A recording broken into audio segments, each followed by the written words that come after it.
اولی خبر پلار ته څه کوي چې ای زما پلار لم تعبدو ما لا يسمع ولا يبصر ولا يغني عنك شيئا. ای زما پلار ته د دې سيزونو عبادت ولې کې چې هغه نه اورېدل کوي نه لیدل کوي نه ستانه څه ضرر د پټولی شي. دا بوتان څه شي کولی؟ دا خو چې تاسو په کوم ځای باندې کېدی په هغه ځای باندې پراتی او چې بل طرف ته مورله مخ نه اړولی نو هغه طرف ته ګوري نو دا به ستاسو نه تکلیف څه درې کوي؟ تاسو خو د هرې تکلیف او د بیمارۍ دپاره ځان له ځان نه بوت جوړ کړی دی. تاسو خو د خوشحالۍ د راوستلو دپاره ځان له ځان نه بوت جوړ کړی دی.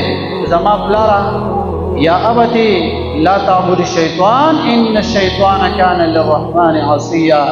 د دې شیطان عبادت مه کوه. دا شیطان دا د خپل رب نافرمانه دی، هسې نه تا د رب نافرمانه دی.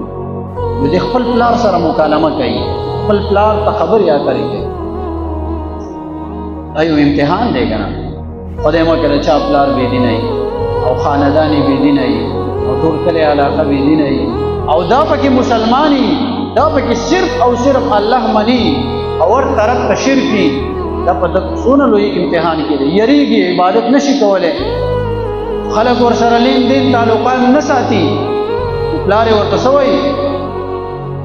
ابراهیم لئن لم تنتهي لارجمنك واهجرني مليا. دا خبرې پرېږده، که دا خبرې دې پرې نه ښودلې نو ګورئ موږ به دې سنګسار کړو، ملامته به دې کړو په دې خپله خبره باندې. د کلي علاقې نوجوانان به درپسې راوباسو، په کاڼو به دې ولو. دا خبرې مه کوه.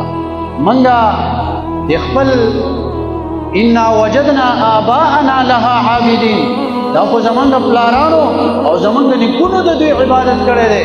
اوس یې بله راپاسېږي او اوس موږ ته دا خبرې کې چې د دې بوتانو عبادت مه کوه. ابراهیم علیه السلام ورته وایي چې ساستغفر لك ربي انه كان بي حفيظا.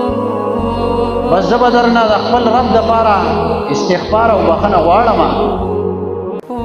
او زه واعتزلکم وما تعبدون من دون الله.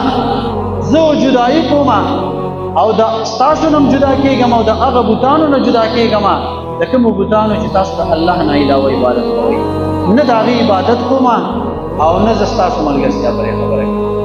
اولۍ خبره پلار ته څه کوي چې ای زما پلار لم تعبدو ما لا يسمع ولا يبصر ولا يغني عنك شيئا. ای زما پلار ته د داسې څیزونو عبادت ولې کې چې هغه نه اورېدل کوي نه لیدل کوي نه ستانه څه ضرر د پټولی شي. دا بوتان څه شي کولی؟ دا خو چې تاسو په کوم ځای باندې کېدی په هغه ځای باندې پراتی